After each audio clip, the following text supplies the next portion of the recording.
হুসাইন রাদিয়াল্লাহু তাআলা আনহু লিখলেন, ওমর ফারুক রাদিয়াল্লাহু তাআলা আনহুর ক্ষেত্রে আব্দুল্লাহর ক্ষেত্রে লিখে দিলেন, আব্দুল্লাহ তুমি তো আমাদের গোলামের বাচ্চা, গোলাম বলে নিজের নামটা লিখে দিলেন। হে তরুণ যুবকেরা, এই কথাটা টোটাল কথাটা লিখে দিলেন। বন্ধুরা আমার, এই লেখনীটা নিলেন, লেখনীটা নিয়ে হযরতে ওমর ফারুক রাদিয়াল্লাহু তাআলা আনহু ইমাম হুসাইনের বিরুদ্ধে ভাই আমার বদলা নেওয়া, শাস্তি দেওয়া তো দূরের কথা, ইমাম হুসাইন হুজুরকে আপ্যায়ন করলেন, ভালোবাসলেন, মহাব্বত করলেন, চুমু খেলেন। ওই লেখাটা আঁকড়ে ধরে ঝরঝর ঝরঝর করে কাঁদতে লাগলেন। হে তরুণ যুবকেরা, লোকে জিজ্ঞাসা করলো, হুজুর ব্যাপারটা কি? কি ব্যাপার? আপনি কাঁদছেন কেন? আপনি এরকম আচরণ করছেন কেন? ইমাম হুসাইনকে শাস্তি দেওয়ার আগে আপনি শাস্তি না দিয়ে তাকে ভালোবাসছেন কেন? বিষয়টা কি? বলে ইমাম হুসাইন যেটা লিখেছেন এটা একেবারে সত্য কথা লিখেছেন, কিন্তু আমার কাছে কোনো প্রমাণ ছিল না, আমার কাছে কোনো দলিল ছিল না, আমার কাছে কোনো ডকুমেন্ট ছিল না, কোনো এভিডেন্স ছিল না। আজকে আমার কাছে ডকুমেন্ট এসেছে, আমার কাছে দলিল প্রমাণ এসেছে।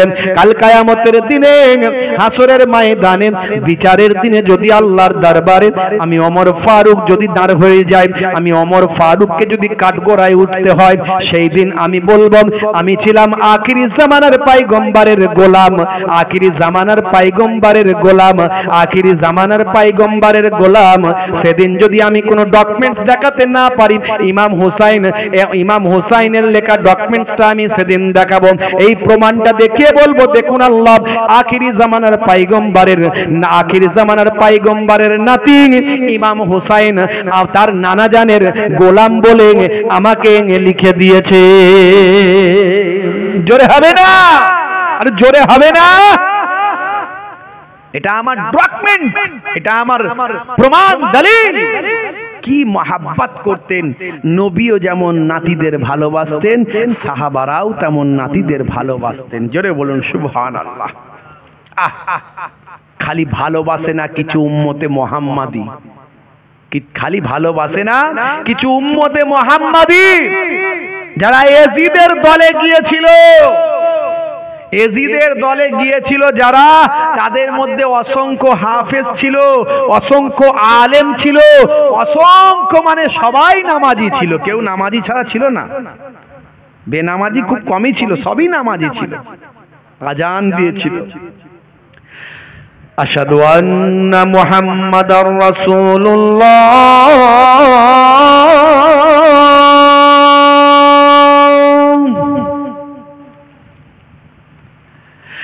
আশহাদু আন্না মুহাম্মাদার রাসূলুল্লাহ।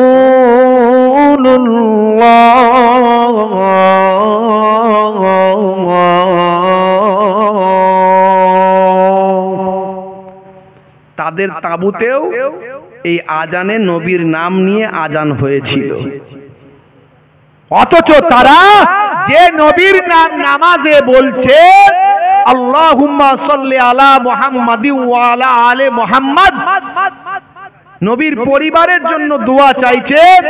আল মানে পরিবার, আহাল বর্গ মানে পরিবার, নবীর আহাল বর্গের প্রতি দোয়া চাইছে, অথচ সেই নবীর নাম আজানে নিচ্ছে, আর তারা কারবালা ময়দানে সেই নবীর নাতিদের শহীদ করছে। ভাবতে পারেন কেমন মুনাফিক, কেমন এজিদের দলের লোক, কেমন বদমাইশ, কেমন মুনাফিক, কেমন রাসূলের দুশমন, কেমন নবীর সাহাবীদের দুশমন, কেমন নবীর নাতিদের দুশমন, কেমন আহলে বায়াতের দুশমন। আজও আছে না নাই? দাঁড়ি রেখে নামাজ পড়ে নবীর বিরোধিতা করে নবী আমাদের মতো মানুষ। বলুন না নাউজুবিল্লাহ মিন যালিক। আজও দাঁড়ি রেখে জুব্বা গায়ে দিয়ে ইমাম হাসান হুসাইন হুজুরদের আলোচনা মুহররম মাসে একটু বেশি হয়, তাই তারা বলে ইমাম হাসান হুসাইন কারবালা, কারবালার এত আলোচনার কি দরকার আছে? শুধু কি কারবালায় হয়েছে নাকি আর কিছু হয়নি? হ্যাঁ হয়েছে, হয়েছে।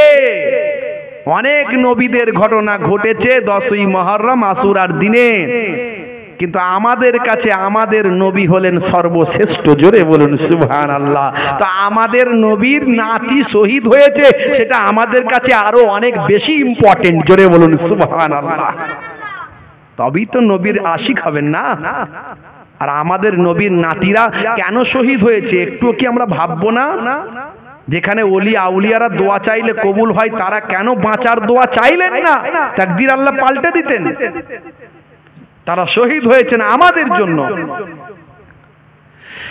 হে তরুণ যুবকেরা, হে আমার বন্ধুরা, শুনে রেখে দিন বাবা, জেনে রেখে দেন। হে মুসলমান, একটু লক্ষ্য করুন। আল্লাহর নবীর একজন মহাব্বতের সাহাবী ছিলেন, নাম হলো হযরতে দাহিয়াতুল কালবি। এই দাহিয়াতুল কালবির ওয়াজ আপনারাও অনেক শুনেছেন। তিনি একজন গোত্র প্রধান ছিলেন, একজন নেতা ছিলেন তৎকালীন যুগে। ভাই আমার, দোস্ত আমার, মানুষ এমন কোনো অন্যায় ছিল না যে করে না, এমন কোনো অপরাধ ছিল না যে করে না। শুধু তাই নয়, তৎকালীন যুগে মানুষ পাথরকে খোদা বলে মানত, পাথরের কাছে সিজদা করত, কোন রকম ছবি তৈরি করত পাথর দিয়ে, তাকে খোদা বলে মানত। বিদ্যার খোদা, বুদ্ধির খোদা, রিজেকের খোদা, পয়সার খোদা, ইলমের খোদা, ভাই আমার বিভিন্ন ভাবে তারা খোদা তৈরি করে মানত। হে তরুণ যুবকেরা, হযরতে হুজুর ভাই আমার দাহিয়াতুল কালবি সাহাবী বাবা জীবনে কিছু কম বেশি সারাটা জীবন ধরে ভাই আমার ওই পাথরকে খোদা বলে মেনেছেন। আর তার গোত্রের প্রধান হওয়ার কারণে তৎকালীন যুগে অন্যায় অত্যাচার বিচারের বিভিন্ন মাধ্যম ছিল, তার মধ্যে জীবন্ত কন্যা সন্তান হত্যা করার প্রথা ছিল। জীবন্ত কন্যা সন্তানের জন্ম হলে তাকে হত্যা করতে হতো। এই হত্যা করাটা দায়িত্বটা প্রধানকে দেওয়া হতো।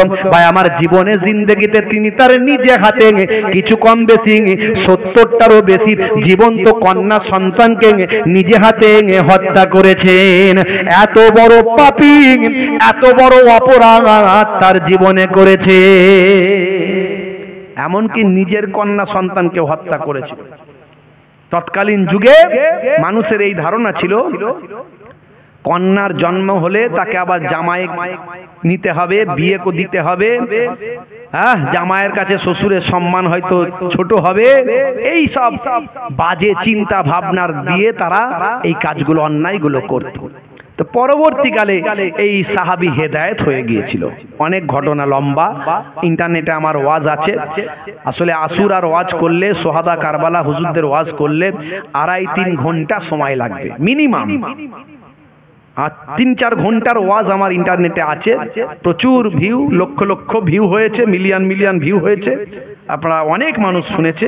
তো আমি ডিটেলস সেখানে বলেছি, আজকে ডিটেলস বলছি না, খালি একটু সোহাদা হুজুরদের টাচ দিয়ে কথা বলছি, একটু টাচ দিয়ে কথা বলছি।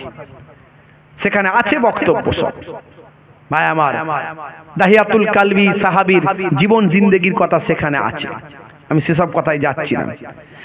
হে তরুণ যুবকেরা, তার জীবনে এমন করুণ ঘটনা ছিল, যখন তিনি তার হেদায়েতের স্পৃহা জন্মালো, বিশ্ব নবীর জীবন জিন্দেগি যখন জানতে পারল, নবীর আখলাক চরিত্রে মুগ্ধ হলো, ইসলাম যখন পরিপূর্ণতা লাভ করলো, বাবা আল্লাহর নবী যখন ইসলাম শান্তির কথা যখন বলতে লাগলেন, দাহিয়াতুল কালবির মতো মানুষ, এত বড় জালেম, এত বড় নিষ্ঠুর, এত বড় অপরাধী মানুষ, তখন আল্লাহর নবীর সামনে এসে ঝরঝর ঝরঝর করে কাঁদতে লাগলো।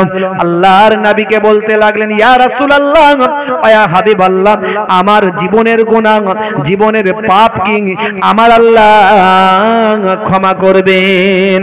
নবী তার কথাগুলো শুনেছিলেন, দয়ার নবী তার কথা শুনে নবী আমার নিজেও ঝরঝর করে কেঁদেছিলেন, সাহাবীও কাঁদতে কেঁদেছেন, নবী আমার কেঁদেছেন। এইভাবে বারবার নবী আমার কেঁদেছেন। শেষে দয়ার নবী বলতে পারেননি, তাকে ঈমান কবুল করিয়ে দিয়েছেন, তাকে শিষ্য বানিয়েছেন, তাকে তওবা করিয়েছেন। কিন্তু নবীকে যখন জিজ্ঞাসা করা হলো, আমার গুনাহ কি আল্লাহ মাফ করবেন, নবী আমার চুপ করে আছেন। কিছু সময় চুপ করে থাকার পরে আমার আল্লাহ আমার নবীর কাছে ফেরেশতা জিবরাইল আলাইহিস সালামকে পাঠিয়ে দিলেন। মা ইয়ানতিকু আনিল হাওয়া ইন হুয়া ইল্লা ওয়াহিয়ুন ইউহা, আমার নবী নিজের ইচ্ছায় কোনো কথা বলেন না, যতক্ষণ না আমার আল্লাহ ওহী দিয়ে না জানিয়ে দেয়। একটা হলো ওহি দুই প্রকার, একটা ওহিয়ে মাতলু, একটা ওহিয়ে গায়রে মাতলু। একটা ডাইরেক্ট জিব্রাইল ফারিস্তার মাধ্যমে এসেছে ওহি, আর একটা জিব্রাইল ফারিস্তারও প্রয়োজন হয় নাই। একদম আল্লাহ তাআলা রাসূলে পাকের হৃদয়ে কথা পৌঁছে দিয়েছেন। জোরে বলুন সুবহানাল্লাহ। জোরে হবে না? দরুদ শরীফ আল্লাহুম্মা।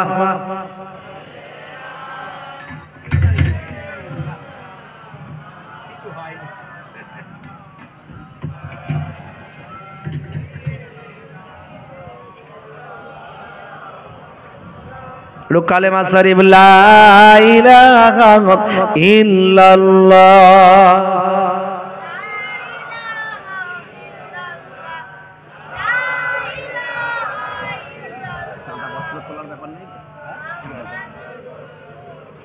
আরো জোরে লা ইলাহা।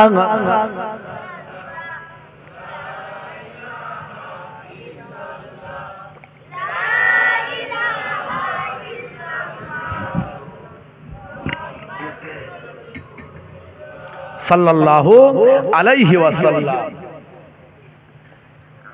নবীজি যখন মদিনায় যায়, বাচ্চারা তখন ওয়েলকাম জানায়। ওয়াজাবা শুকরু আলাইনা কয়, মিন সানিয়াতিল বিদা জানায়। আল্লাহুম্মা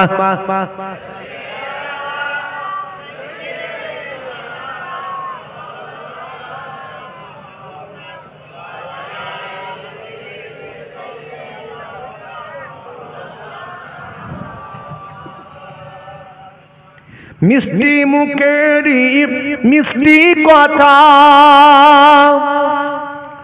কি সুন্দর দেখতে চোখের তারা।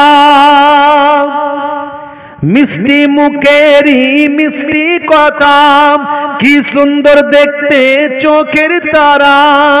সুন্দর মুখেরি সুন্দর কথাতে, কি সুন্দর নবীর এই চেহারা। নবীজি যখন মদিনায় যায়, বাচ্চারা তখন ওয়েলকাম জানায়। ওয়াজাবা শুকরু আলাইনা কয়, মিন সানিয়াতিল বিদা জানায়। আল্লাহুম্মা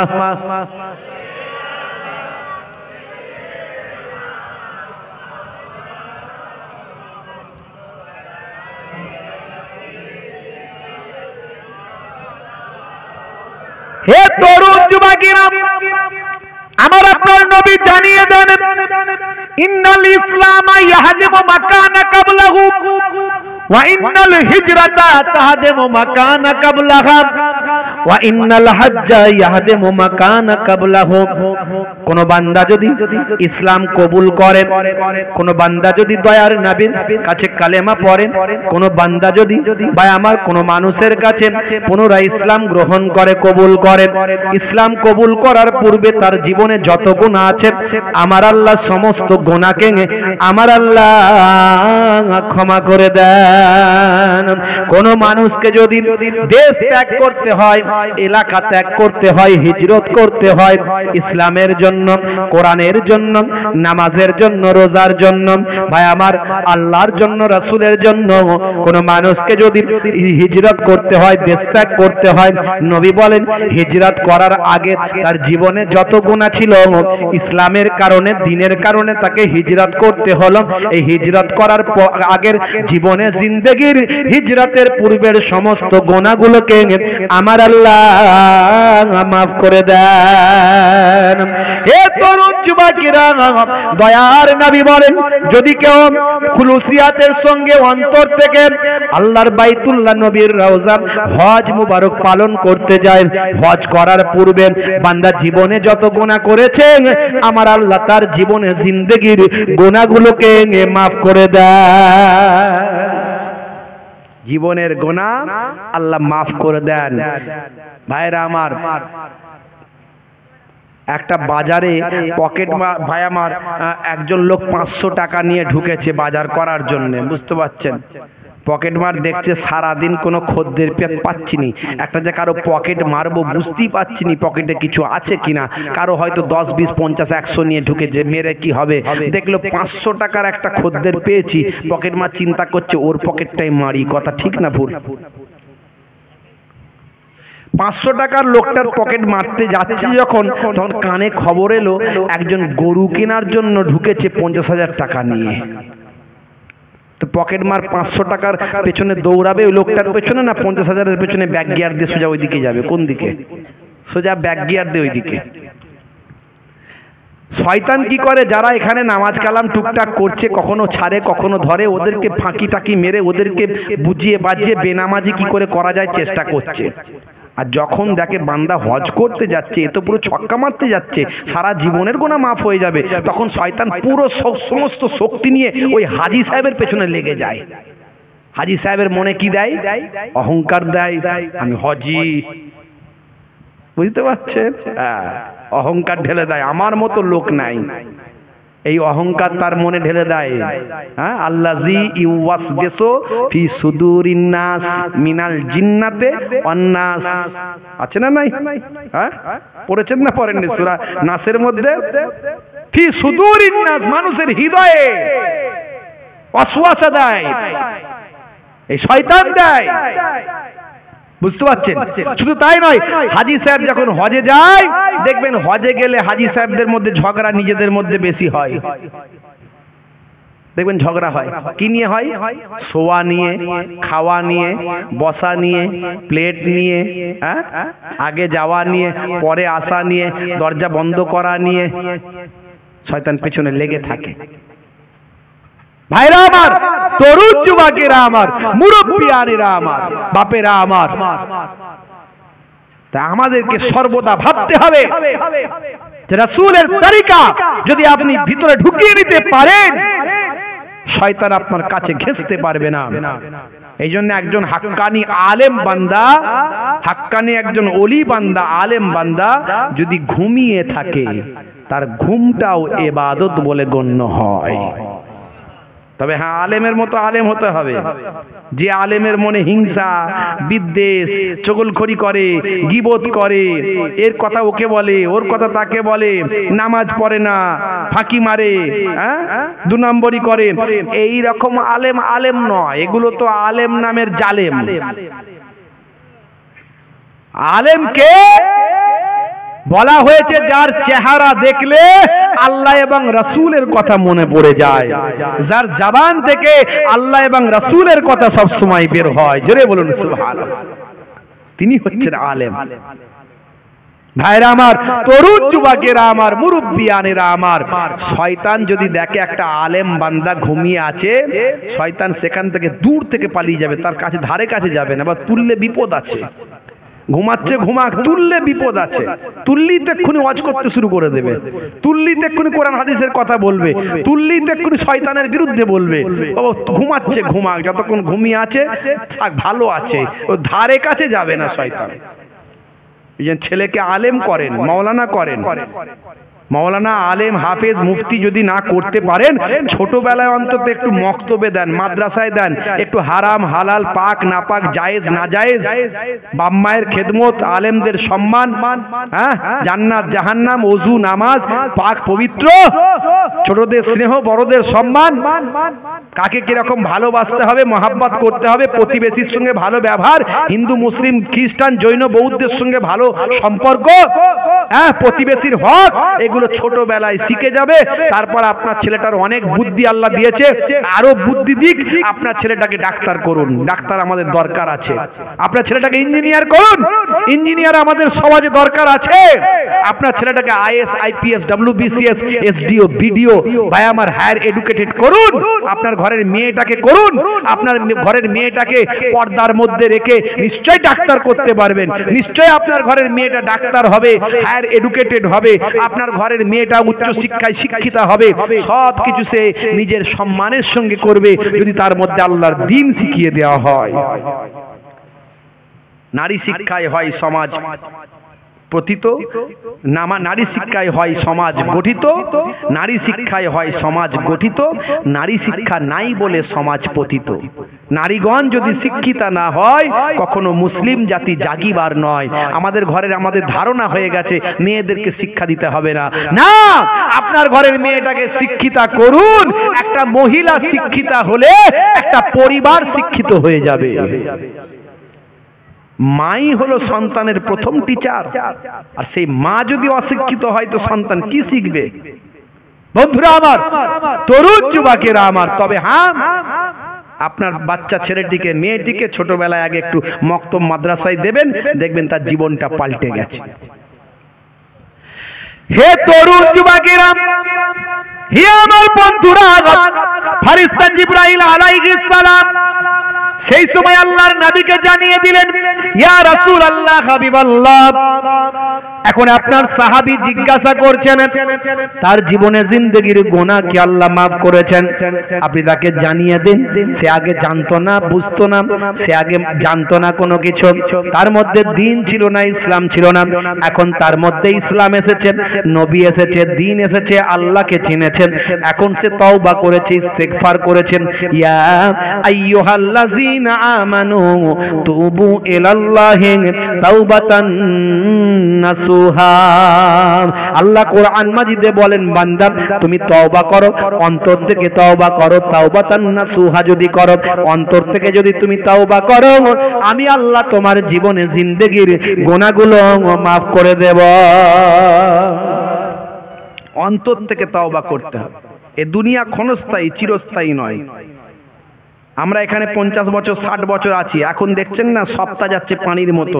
এই তো শুক্রবারে জুম্মা পড়লুন রে বাবা, যেন মনে হচ্ছে কিছুক্ষণের মধ্যে যেন দিন কেটে গেল, আবার শুক্রবার চলে এলো। আরে বাপ রে বাপ, হ্যাঁ, কিয়ামতের আলামত এগুলো। আল্লাহর নবী বলেছেন আখেরি জামানায় বছর যাবে মাসের মতো, মাস যাবে সপ্তাহের মতো, সপ্তাহ যাবে দিনের মতো, দিন যাবে ঘন্টার মতো, এরকম চলে যাবে। বুঝতে পারছো?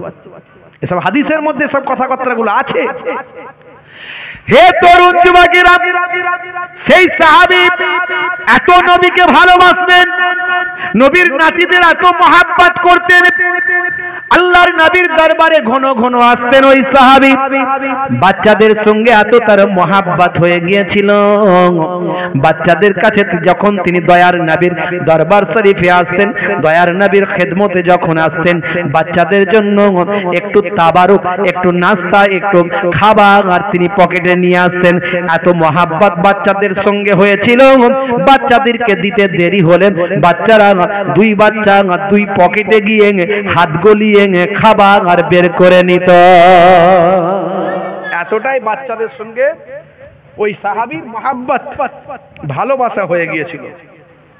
কষ্ট হচ্ছে আপনাদের? একটু হ্যাঁ হুদান কষ্ট হচ্ছে? শেষ করে দেবো না একটু হবে? একটু ঘটনাটা ছোট করে বলে দেবো, বলবো? কারা কারা চান না হাত তুলে দেখান তো দেখি। ওহ মাশাআল্লাহ, মন দিয়ে আওয়াজ শুনছে। অন্যান্য জায়গায় ফসকে ফাসকে এক দুজন তুলে ফেলে, এখানে সবাই মন দিয়েছে, মাশাআল্লাহ।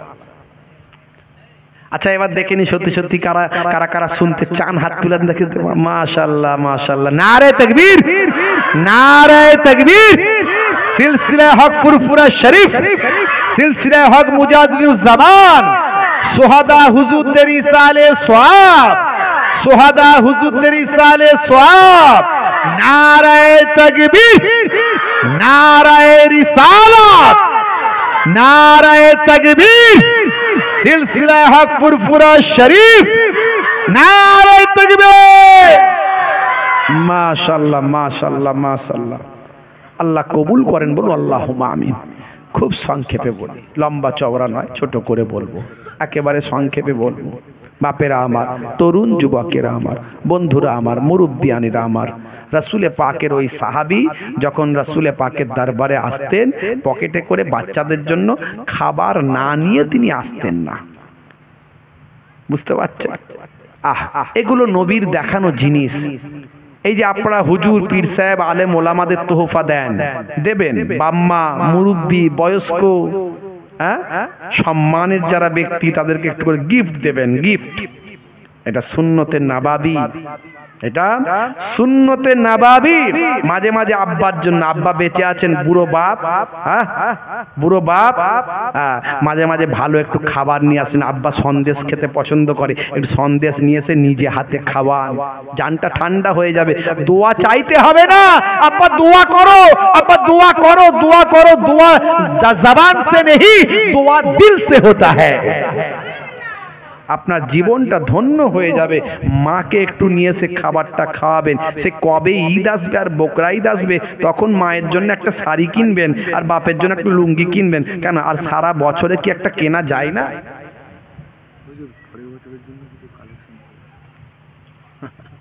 তোমাদের প্রথমেই বললাম। আচ্ছা ঠিক আছে, তাহলে তো আর বেশি আলোচনা করা যাবে না, সময় সংক্ষেপ করে দেবো। কারণ ভাইরা আমার, কারণ একটু ভাইরা বলেছে কথাটা ঠিক, না হলে না মানে না চাঁদাপত্রের কথা একটু বলে দিলে তাহলে আবার পরের বছর জলসাটা করতে অসুবিধা হয়ে যাবে। তো সবাই মিলেই তো করতে হবে, না হলে তো হয় না। ছোট করে বলি, একটু লম্বা চওড়া নয়। বাপেরা আমার, তো সেই বাপ মাকে একটু মাঝে মাঝে মিষ্টি খাওয়াবেন, ভালো একটু দেবেন, হ্যাঁ একটুখানি গিফট দেবেন, হ্যাঁ সন্তানদের দেবেন, স্ত্রীকে দেবেন, মাঝে মাঝে নিয়ে এসে, হ্যাঁ বড়দের দেবেন, মুরব্বীদের, বড় চাচা হায়াতে আছে, হ্যাঁ হ্যাঁ বড় চাচা হায়াতে আছে, বড় ভাই বয়স হয়েছে, বড় ভাই হায়াতে আছে, একটু দেবেন গিফট। হ্যাঁ আলেম, গ্রামের ইমাম সাহেব, গ্রামের ইমাম সাহেব, আজকে ইমাম সাহেবরা খুব নির্যাতিত, বুঝতে পারছেন। আপনাদের এখানে হয়তো অনেক ভালো ব্যবহার আপনারা করেন, এক এক জায়গা আছে ইমাম সাহেবকে যেন মাঠে খাটা, সেই জোনের মতো মাঠে খাটা আপনার লেবারের মতো মনে করে। ইমাম সাহেব মানে সব ঘরের যার যা আছে, যার বিয়ে, ছেলের বিয়ে হবে, খাতনা হবে, মুসলমানি হবে, দেখাশোনা হবে, এই হবে সেই হবে, সব কাজ ইমাম সাহেবকে করতে হবে। আর একটু গন্ডগোল হলেই খালি ঘন ঘন ইমাম সাহেবকে তাড়া মারে, জানো টিকিট কেটে দেবো, জানো ঘর পাঠিয়ে দেবো, জানো আমি কি করতে পারি, জানো আমি মসজিদের আমুক আমুক, এই সব কথাবার্তা। এক জায়গার ইমাম সাহেব ছিল খুব খচ্চর, বুঝতে পারছেন, সেও ছিল খচ্চর, ওই রকম লোক, যেমন কমিটির লোক তেমন ইমাম সাহেব, যেমন রূহ তেমন ফারিস্তা, বুঝতে পারছেন। সে বলছে আমি আগে থেকেই খবর জানি যে এরা কিছুদিন থাকতে না থাকতেই ইমাম সাহেবের টিকিট কেটে ঘরে পাঠিয়ে দেয়, তাই আমিও একটা ঠিক করেছি, যখনই বলেছে জানো ঘরের টিকিট কেটে পাঠিয়ে দেবো, সব তল্পি গুটি ঘর পাঠিয়ে দেবো, হ্যাঁ আমাদের সঙ্গে আমরা জানো কি করতে পারি। ইমাম সাহেব তখন বলছে আমি তো জানি বলি তো সবকিছু ব্যবস্থা নিয়েছি। বলে কি ব্যবস্থা, আবার আপনি কি নিয়েছেন? মানে বলবো, বলে বলো। আমি জানি আপনারা শুধু ঘন ঘন একটুতি ঝগড়া করেন, টিকিট কেটে পাঠিয়ে দেন, শুধু ইমাম পাল্টান, তাই আমিও একটা ঠিক করে এসেছি। কি ঠিক করেছেন? বলে বলবো, বলে বলো। হ্যাঁ বলে যতদিন এসে নামাজ পড়িয়েছি একদিনও অজু করিনি। সামলাও এবার ঠেলা, ঠেলা সামলাও, তাহলে বুঝতে পারছেন তো গতি খারাপ। হুজুর বাপ মারা গেছে, জানাজাটা পড়িয়ে দেন যেন আমার আব্বা জীবনের গোনা মাফ হয়ে যায়। ইমাম সাহেব আল্লাহকে বলে আল্লাহ এরা একদম পয়সা পয়সা দেয় না, কি করে সংসার চালাবো, আল্লাহ এর বাপ জান্নাতে যাক জাহান্নামে যাক আমার দেখার দরকার নেই, আল্লাহ তুমি আমার পয়সার ব্যবস্থা করো। কথা ঠিক না ভুল? হে তরুণ যুবকেরা, হে আমার বন্ধুরা, বাচ্চাদের জন্য একটু তাবারুক নিয়ে আসতেন, একটু গিফট নিয়ে আসতেন। বাচ্চাদের দিতে দেরি হলে বাচ্চারা পকেটে হাত গলিয়ে দিতেন। হে তরুণ যুবকেরা, হে আমার মুরব্বিয়ানেরা, শুনে রেখে দিন বাবা, জেনে রেখে দিন বাবা, এমনই মহাব্বত, এমনই ভালোবাসা। হে মুসলমান একটু লক্ষ্য করুন ভাই আমার, দোস্ত আমার, একদিন দয়ার নবীর কাছে ভাই আমার জিব্রাইল ফারিস্তা আল্লাহর নবীর কাছে এসেছেন। মনে রাখবেন জিন এবং ফারিস্তারা যে কোনো সময় যে কোনো রূপ ধারণ করতে পারে।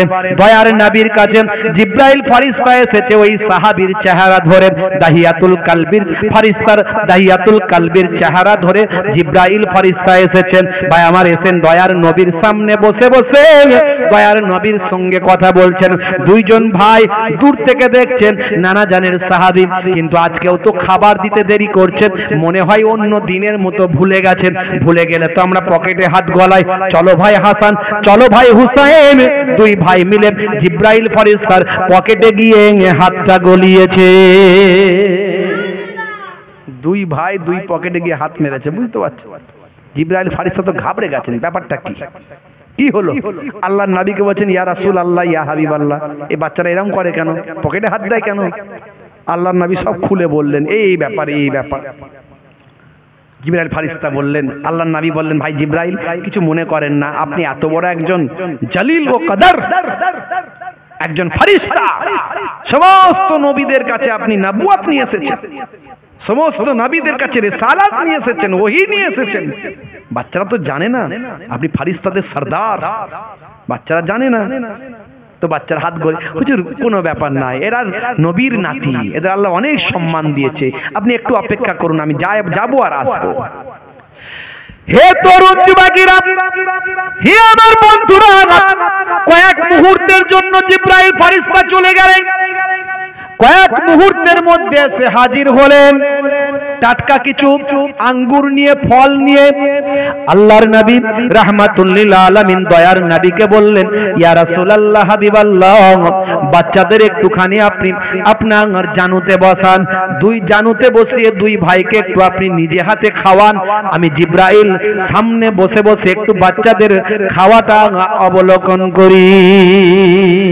আল্লাহর নবী আল্লাহর রাসূল ইমাম হাসান আর হুসাইন রাদিয়াল্লাহু তাআলা আনহু কলিজার টুকরা দুইজন নওয়াসাকে ডাকলেন, ডেকে নিয়ে এসে নিজের জানুতে বসালেন। টুকটুক করে কাঁচা ফলগুলো, সুন্দর ফলগুলো বা আমার এই খুশবুদার ফলগুলো, এই কুদরতি ফলগুলো খাওয়াতে লাগলেন। দুই ভাইকে খাওয়াচ্ছেন। ফারিস্তা জিবরাইল আলাইহিস সালাম সামনে বসে বসে এক দৃষ্টিতে অবলোকন করছেন, তাকিয়ে আছেন। আল্লাহর নবী বলেন ভাই জিবরাইল, আপনি এভাবে কেন দেখছেন, এক দৃষ্টিতে কেন দেখছেন? হযরতে জিবরাইল ফারিস্তা বলেন ইয়া রাসূলুল্লাহ ওয়া ইয়া হাবিবাল্লাহ, বাচ্চাদের তাকদীর আল্লাহ কত বুলন্দ করেছেন, আমি এটাই চিন্তা করছি আর ভাবছি, আহারে বাচ্চাদের কত সম্মান, বাচ্চাদের কত ইজ্জত। এই বাচ্চারা দুনিয়ার জমিনে আল্লাহর নবী আখিরি জামানার পয়গম্বরের কোলে বসে আল্লাহর জান্নাতের তাজা ফল দুনিয়ার জমিনে খাচ্ছে। জোরে হবে না, জোরে হবে না। আল্লাহর জান্নাতের তাজা ফল দুনিয়ার জমিনে তারা খাচ্ছে, কত তাকদীর বুলন্দ। আল্লাহর নবীকে বললেন ইয়া রাসূলুল্লাহ হাবিবাল্লাহ, তবে এই বাচ্চাদের তাকদীরে দুটো মুসিবত আল্লাহ লিখে দিয়েছেন, দুটো মুসিবত আল্লাহ লিখে দিয়েছেন বাচ্চাদের তাকদীরে। আমার আল্লাহ জানিয়ে দিয়েছেন ইয়া রাসূলুল্লাহ হাবিবাল্লাহ, আপনি নাসাবারি করবেন না, আপনি ধৈর্য হারা হয়ে যাবেন না, আপনি নাসাবারি করবেন না। শুনে রাখুন, জেনে রেখে দিন, আমার আল্লাহ জানিয়েছেন আপনার বড় নাতির কথা কি তার তাকদীরে লেখা আছে, আল্লাহ জানিয়ে দিয়েছেন ইয়া রাসূলুল্লাহ হাবিবাল্লাহ, আপনার বড় নাতিকে আপনারই জালেম উম্মতেরা, আপনারই নিষ্ঠুর উম্মতেরা খেতে না দিয়ে বিষ পান করিয়ে তাকে শহীদ করে দেবেন। তিনি যখন শহীদ হয়ে যাবেন তার সারা শরীরটা সবুজ বর্ণের হয়ে যাবে, আর এরই বিনিময়ে তার চেহারাটা সবুজ বর্ণের হওয়ার কারণে আমার আল্লাহ জান্নাতের ভিতরে একটা সবুজ বর্ণের বালাখানা রেখে দিয়েছেন। ইয়া রাসূলুল্লাহ হাবিবাল্লাহ, আপনার ছোট নাতি ইমাম হুসাইনকে আপনারই জালেম উম্মতেরা, আপনারই নিষ্ঠুর উম্মতেরা খেতে না দিয়ে, পান করতে না দিয়ে কারবালা ময়দানে ফোরাত নদীর পানিটা আটকে দিয়ে সাপে ফাগে খাবে, ব্যাঙে খাবে, দুশ্মনে খাবে, নবীর নাতিদের তারা খেতে দেবে না। এইভাবে আপনার নাতিকে কারবালা ময়দানে নিষ্ঠুর ভাবে জুলুম করে শহীদ করে দেবেন। তিনি যখন শহীদ হয়ে যাবেন তার সারা শরীরটা লালে লাল হয়ে যাবে, রক্তাক্ত হয়ে যাবে, সারা শরীরটা লোহিত বর্ণের হয়ে যাবে, কারবালার মাটিটা লাল হয়ে যাবে। এরই বিনিময়ে আমার আল্লাহ তাআলা আপনার ছোট নাতি ইমাম হুসাইনের জন্য আমার আল্লাহ তাআলা জান্নাতের ভিতরে একটা লাল বর্ণের বালাখানা রেখে দিয়েছে। জোরে হবে না, দরুদ শরীফ আল্লাহুম্মা বলবো না,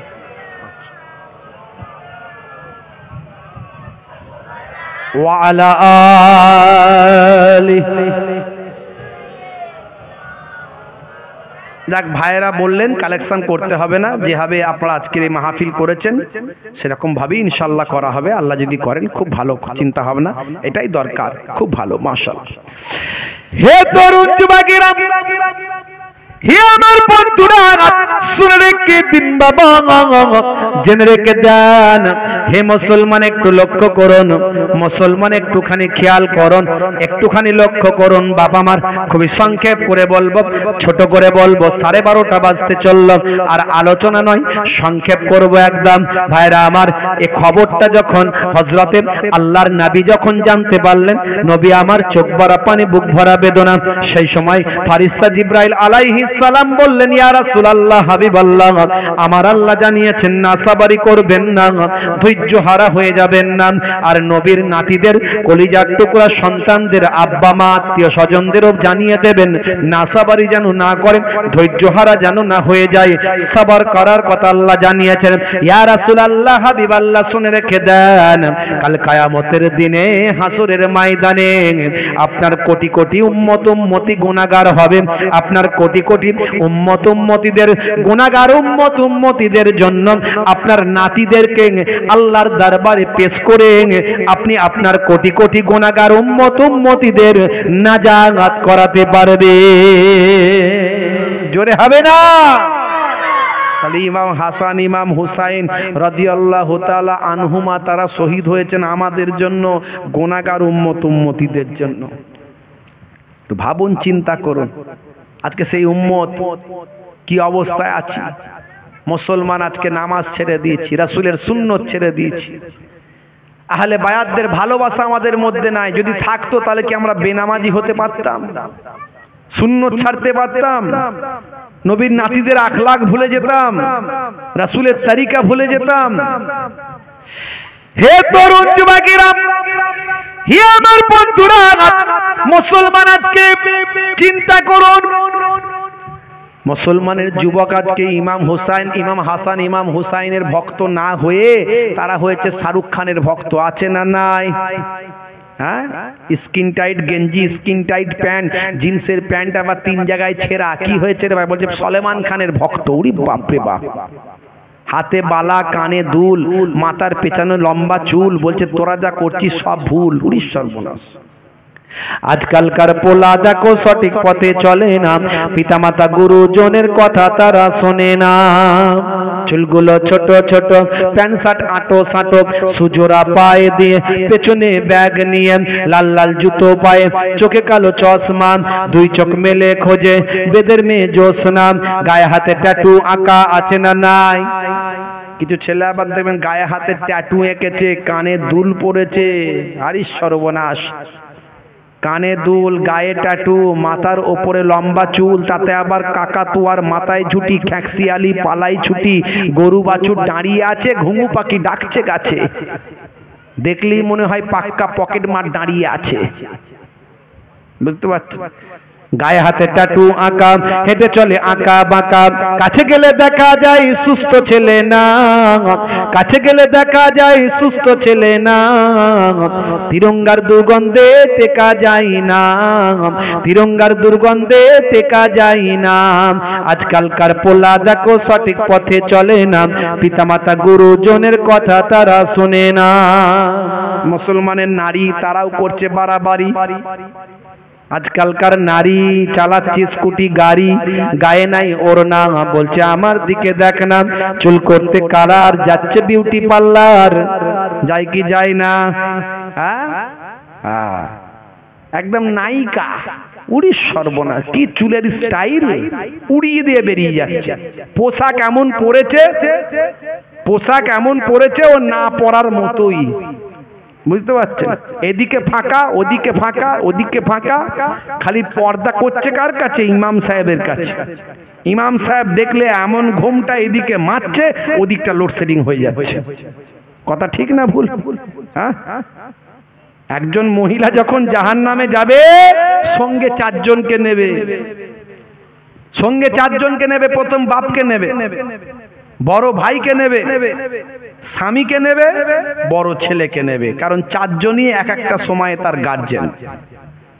সঠিক পথ দেখায়নি, হেফাজতের মধ্যে রাখেনি। নারীদেরকে আল্লাহ এত সম্মান দিয়েছিলেন, টাকা পয়সা সোনার থেকে বেশি দামি। কারণ নারীদের পেট থেকে আল্লাহর ওলি, নারীদের পেট থেকে সব মহাপুরুষ, নারীদের পেট থেকে ডাক্তার, ইঞ্জিনিয়ার, মাস্টার, নারীদের আল্লাহ এত মর্যাদা দিয়েছে। নারীরা, একজন বলছেন যে নারীরা কোনোদিন নবী হয় না। মাগো, তুমি এত ইবাদত করো, তুমি তো নবী হতে পারবে না। নারীরা, মেয়েরা কোনোদিন নবী হয় না। সেই মহিলা ছিলেন একজন শিক্ষিতা মহিলা, বললেন শোনো, নারীরা নবী হয় না বটে, নবীদের জননী হয়েছে। জোরে হবে না? আর মায়ের সম্মান আল্লাহ কত দিয়েছে। দয়ার নবী বলছেন ইজহাব ফাআকরিমহা ফাইন্নাল জান্নাতা তাহতা রিজলাইহা, যাও তোমার মায়ের সম্মান করো, কারণ তোমার মায়ের পায়ের তলায় তোমার জান্নাত। কেউ কেউ বলে ইসলামে নারীদের সম্মান দেয় না। নারীদের ইসলামে যে সম্মান দেওয়া হয়েছে আর কোথাও দেওয়া হয় না।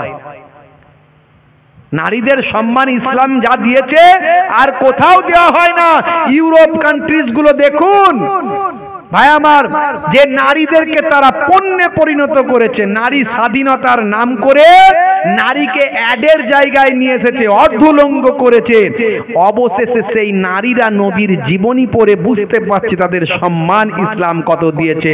সবচেয়ে বেশি ইউরোপ কান্ট্রিজ গুলোতে তারা নবীর শিষ্য হচ্ছে নারীরা। জোরে বলুন সুবহানাল্লাহ। তারা শিক্ষিতা মহিলা, তারা সব নবীর নামে কালেমা পড়ে নিচ্ছে। বুঝতে পারছেন?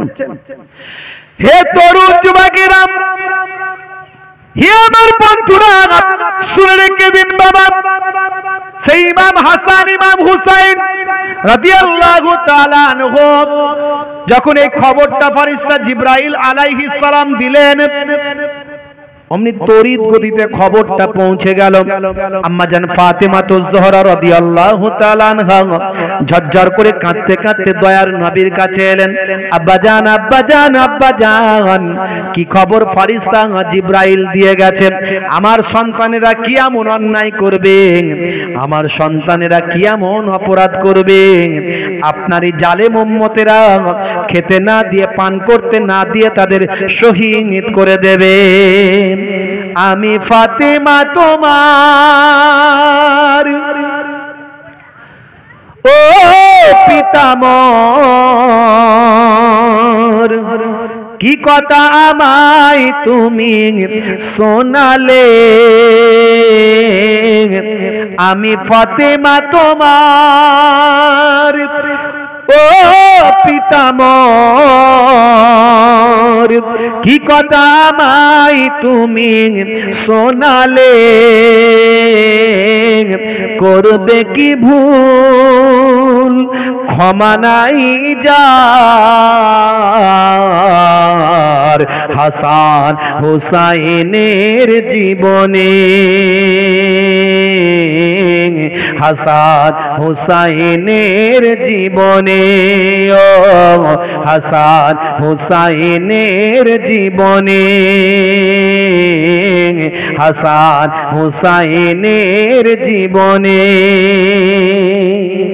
আল্লাহর নবী বললেন, বেটি ফাতেমা মন খারাপ করো না, কেঁদো না।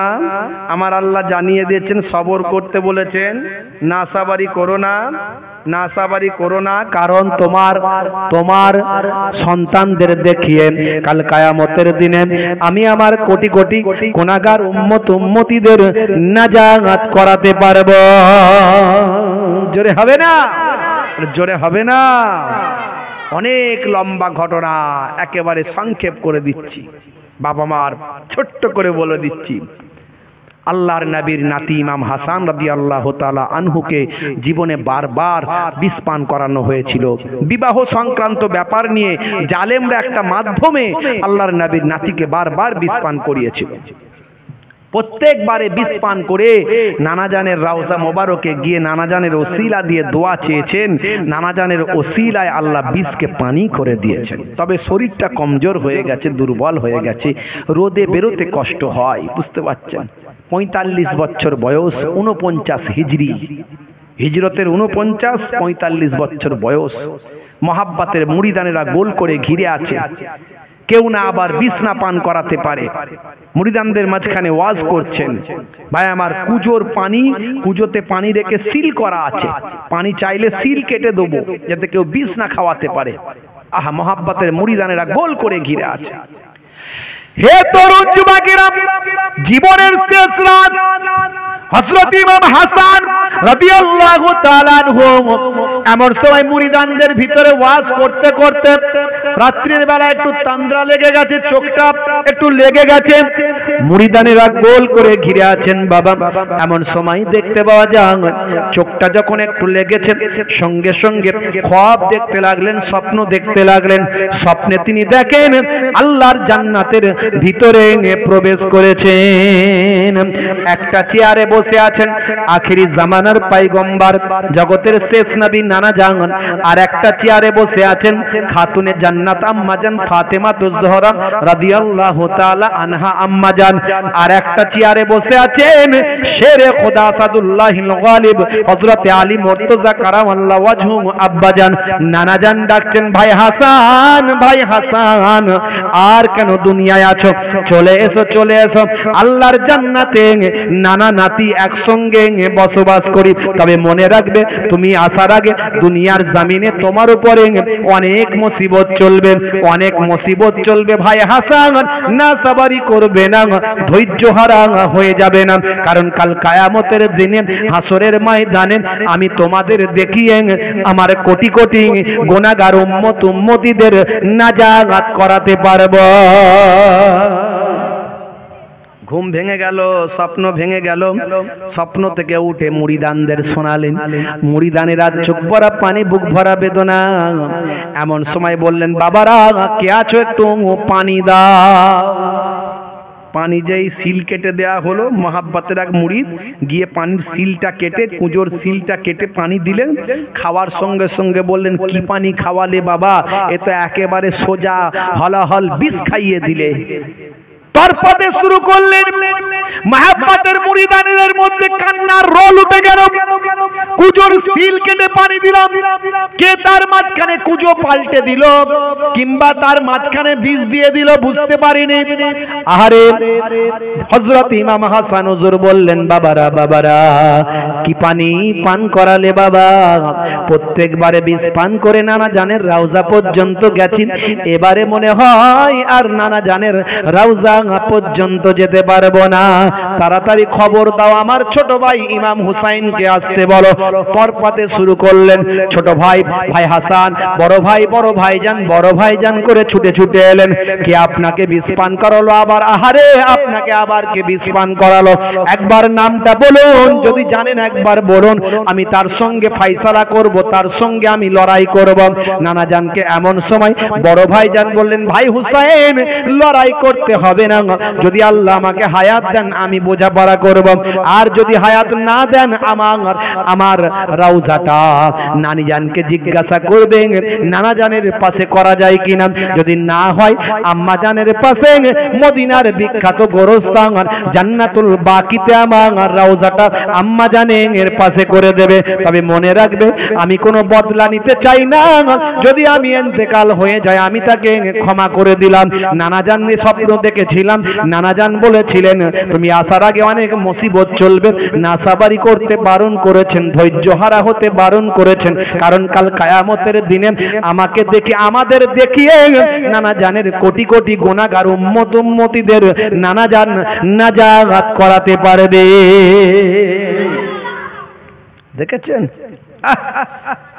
কি আদর্শ, কি আখলাক, কি ত্যাগ, কি মাহাব্বত, কি নবীর নির্দেশ, কি আদর্শ, কি প্রেম, কি ঈমানের শক্তি।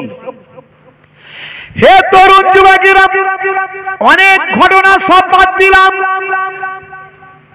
49 হিজরি 45 বছর বয়সে জালেমদের হাতে জালেমের দেওয়া বিষ পান করে হযরত ইমাম হাসান রাদিয়াল্লাহু তাআলা আনহু জীবনের শেষ নিঃশ্বাস ত্যাগ করে আল্লাহর জান্নাতের দিকে রওনা হলেন। ইন্না লিল্লাহি ওয়া ইন্না ইলাইহি রাজিউন।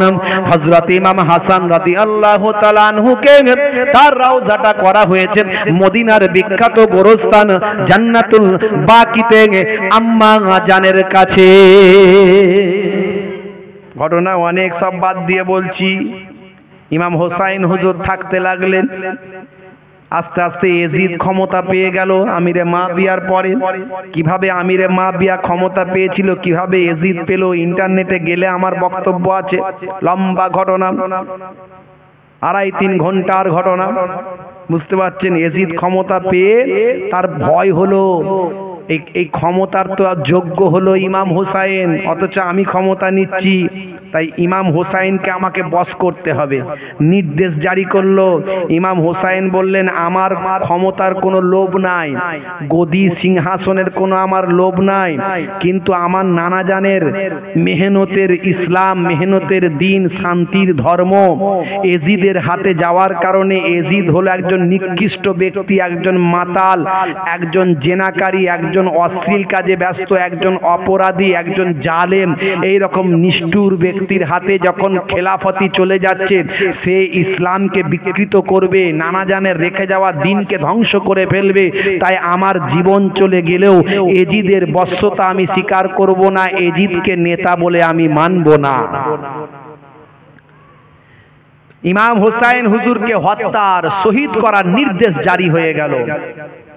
ইমাম হোসাইন সপরিবারে মদিনা ছেড়ে মক্কায় চলে গেলেন। মক্কার মানুষগুলো ইমাম হোসাইনকে পেয়ে তারা কাবা ঘরের ইমাম বানিয়ে দিলেন। দীর্ঘদিন থাকতে লাগলেন। ওদিকে কুফা থেকে চিঠি আসতে লাগলো, আমরা আপনার আব্বাজানের ভক্ত, আপনি আসুন, আপনার হাতে হাত দিয়ে আপনাকে খলিফা বলে মানবো, এজিদকে মানবো না। অনেক ঘটনা। শেষ কথা বাবাজি, এক সময় বাধ্য হয়ে কুফা যেতে হয়েছিল। মুহররম মাস ছিল। একেবারে শেষ লগ্নে কথাটা বলে দিই, 61 হিজরি 9 মুহররম বাধ্য হয়ে হযরত ইমাম হুসাইন যুদ্ধ করতে যাননি। 72 জন সঙ্গে নিয়ে গিয়েছিলেন। কুফার মানুষদের দাওয়াতে, কুফার মানুষদের শান্তির কথা বলবেন, সম্প্রীতির কথা বলবেন, ইসলামের কথা বলবেন, ভ্রাতৃত্বের কথা বলবেন। অথচ তাকে যুদ্ধে জড়ানো হলো, বাধ্য হয়ে যুদ্ধ করার জন্য ভাই আমার বাধ্য হয়ে যুদ্ধের ময়দানে অবতীর্ণ হতে হলো। 40 জন পুরুষ, 32 জন শিশু আর মহিলা নিয়ে তিনি গিয়েছিলেন। ভাই আমার তাদের দাওয়াত গ্রহণ করে গিয়েছিলেন। হে তরুণ যুবকেরা, অবশেষে তাকে যুদ্ধ করতে হলো। ময়দানে তার যোদ্ধাদের, তার পুরুষদের নামতে হলো, যারা অনিচ্ছাকৃত যুদ্ধের ময়দানে যেতে হলো। ভাই আমার সবাই শহীদ হয়ে গেল। দেখতে দেখতে জীবনের শেষ রাত 61 হিজরি 9 মুহররম দিনগত রাত্রিতে পুরুষদের মধ্যে কেবলমাত্র একজন বেঁচে আছেন, তিনি হলেন হযরতে ইমাম হুসাইন। এটুকু বলে দেবো না শেষ করে দেবো? সবাই বলেন বলে দেবো না শেষ করে দেবো? কষ্ট হচ্ছে, রাত বেশি হয়ে যাচ্ছে তো। কমিটির ভাইয়েরা বলছে হুজুর আর বেশি দেরি করবেন না, মোনাজাত করে দেন।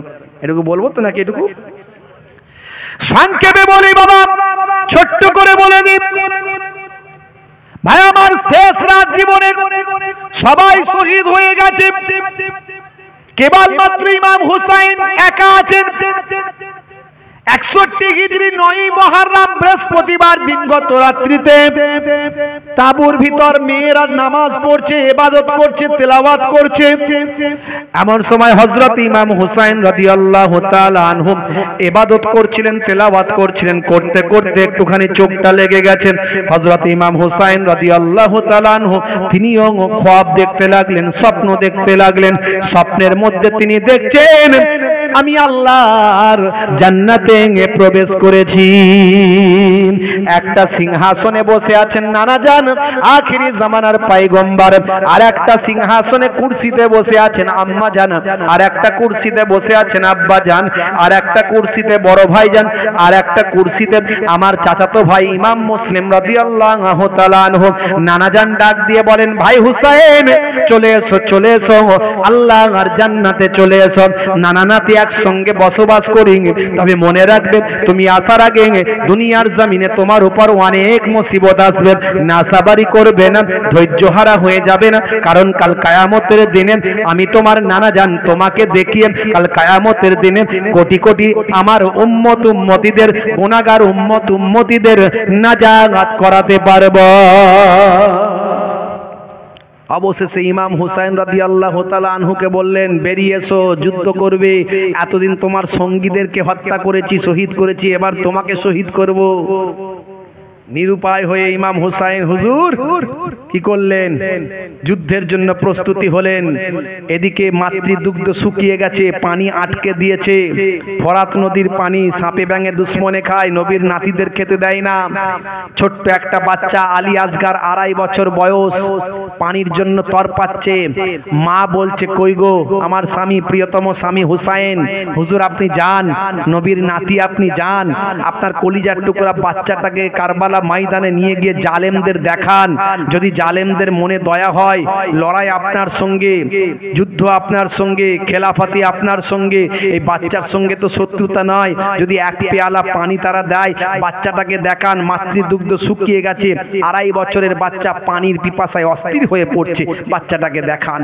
নবীর নাতি বললেন, নবীর কলিজার টুকরা নাতিরা কখনো ভিক্ষা চাইতে পারে না, হাত পাততে পারে না, এটা ইসলামের নিষেধ, আমি কখনো কারো কাছে ভিক্ষা করতে পারবো না।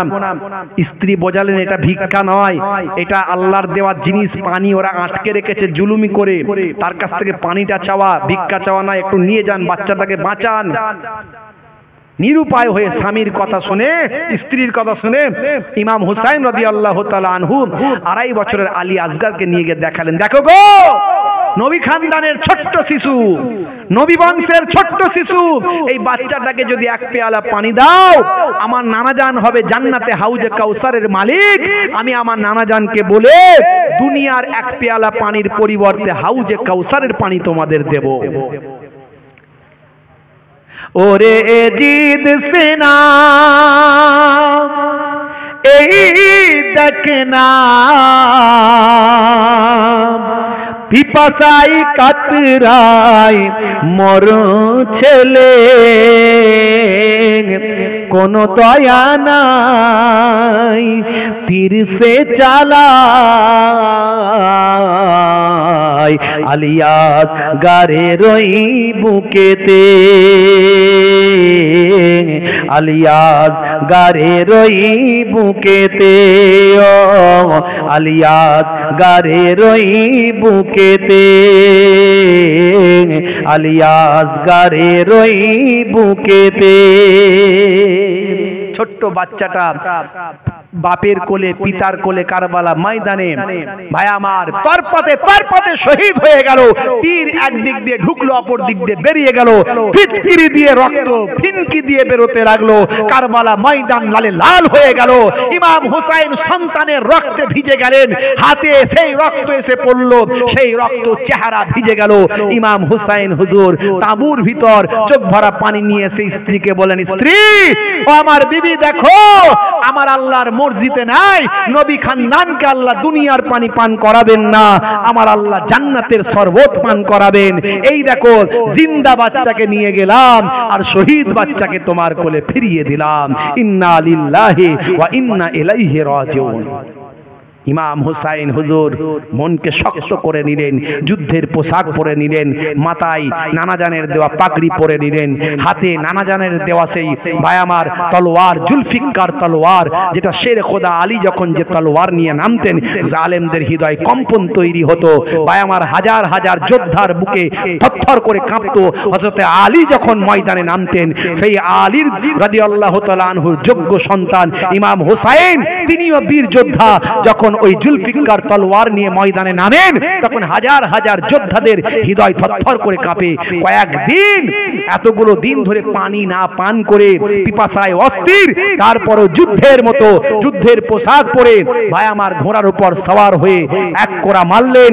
ভাই আমার তলোয়ার ঘোরাতে শুরু করলেন, ঢাল ধরলেন, তীর বললাম রুখে দিলেন, সামনে যাকে পেলেন কচু কাটা করতে লাগলেন। একেবারে তলোয়ার ঘোরাতে ঘোরাতে ফোরাত নদীতে গিয়ে নেমে পড়লেন। নেমে গিয়ে একটু পানি যদি খেতে পারি শক্তি হাজার গুণ বেড়ে যাবে।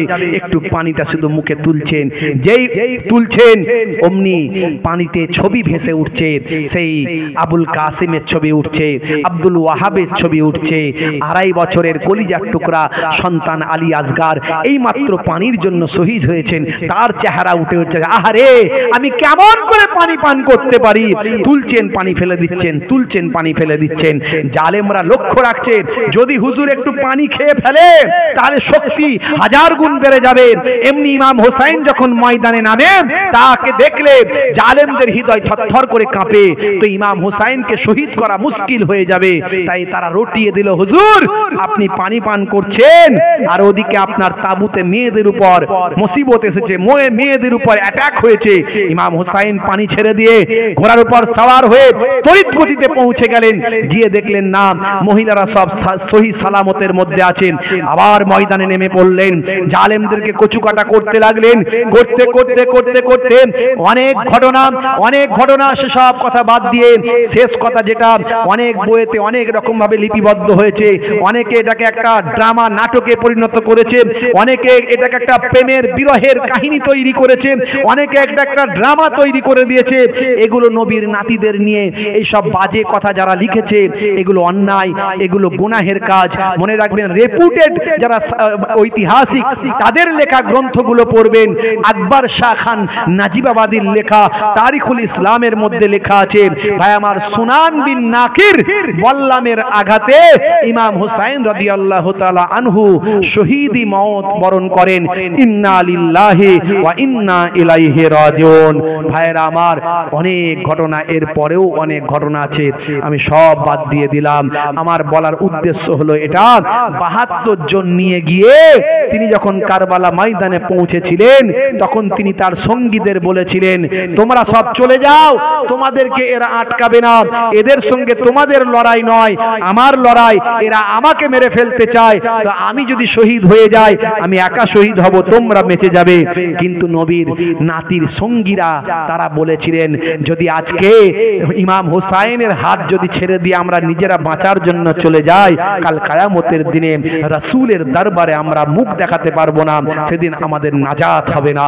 তবে মনে রাখবেন সেই নবীর নাতিদের আমরা ভালোবাসি, যদি সত্যিকারের ভালোবাসি তাহলে তাদের হাত ছাড়া চলবে না, তাদের দেখানো নির্দেশনা ভুললে হবে না, তাদের ঈমানি শক্তিকে নিজেদের জীবনে লাগাতে হবে, ঈমানকে মজবুত করতে হবে, তাদের ত্যাগ আদর্শকে মাথায় নিয়ে ইমাম হুসাইন ইমাম হাসান রাদিয়াল্লাহু তাআলা আনহুর তরিকা অনুযায়ী নবীর দ্বীনকে আঁকড়ে ধরতে হবে এবং সুহাদা কারবালা হুজুরদের ভালোবাসতে হবে।